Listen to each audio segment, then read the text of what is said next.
This lesson, let's open up our editor. So I'm going to take what we were looking at in the past lesson and I'm going to apply that into our editor, and I'm going to just bring that CSS that we were working with, so just copy that in and update that within the style tag within my HTML page. So now we go out to our browser and we can see we've got a very basic type presentation of a website, really not much here, nothing really yet.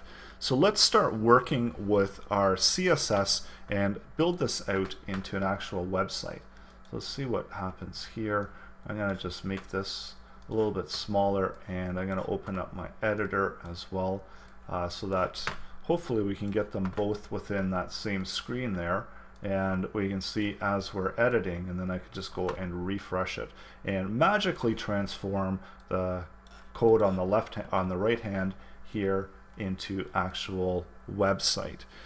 So first of all, let's take a look at our header here and see what we can do with updating it and making it look a little bit more like an actual website.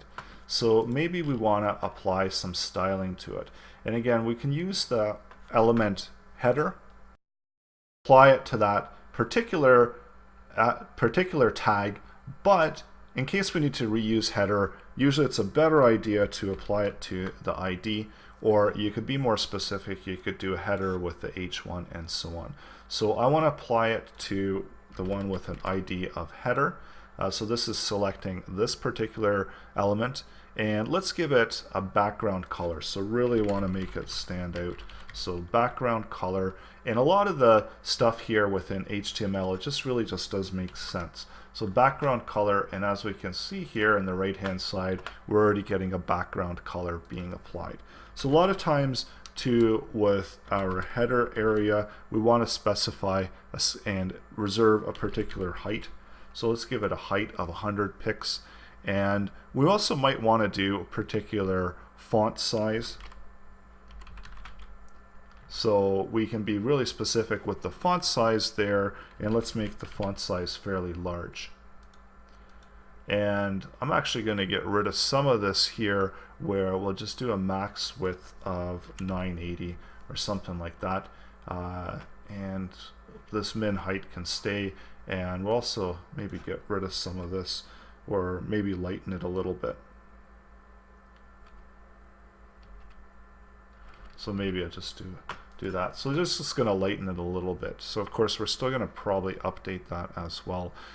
We also need to set the margin to 0 and to auto, so that will center that content. So if we go actually out here, we see that our content is pulled over to the left hand side, and we don't actually want that for all of our content. And this is where we set margins to auto.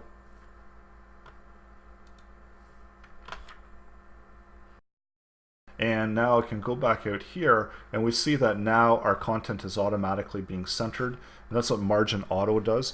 So you do want to keep that if you've got a fixed width website that you're working with, and it's going to allow you to actually center that content.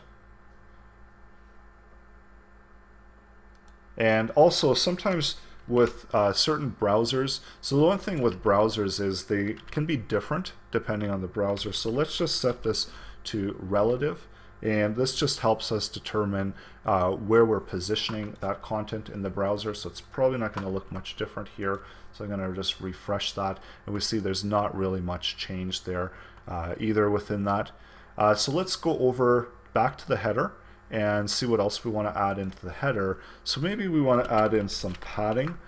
So maybe the padding, we only want to do padding on top, and we want to do no padding on the left or right, and padding on the bottom of 20. So that gives us a little bit of a buffer around the text, and maybe even we want to add some padding in here so we don't have it right up to the border there. So let's just save that and see how this looks.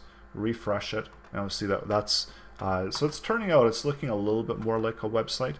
And of course we still need to add in for the navigation.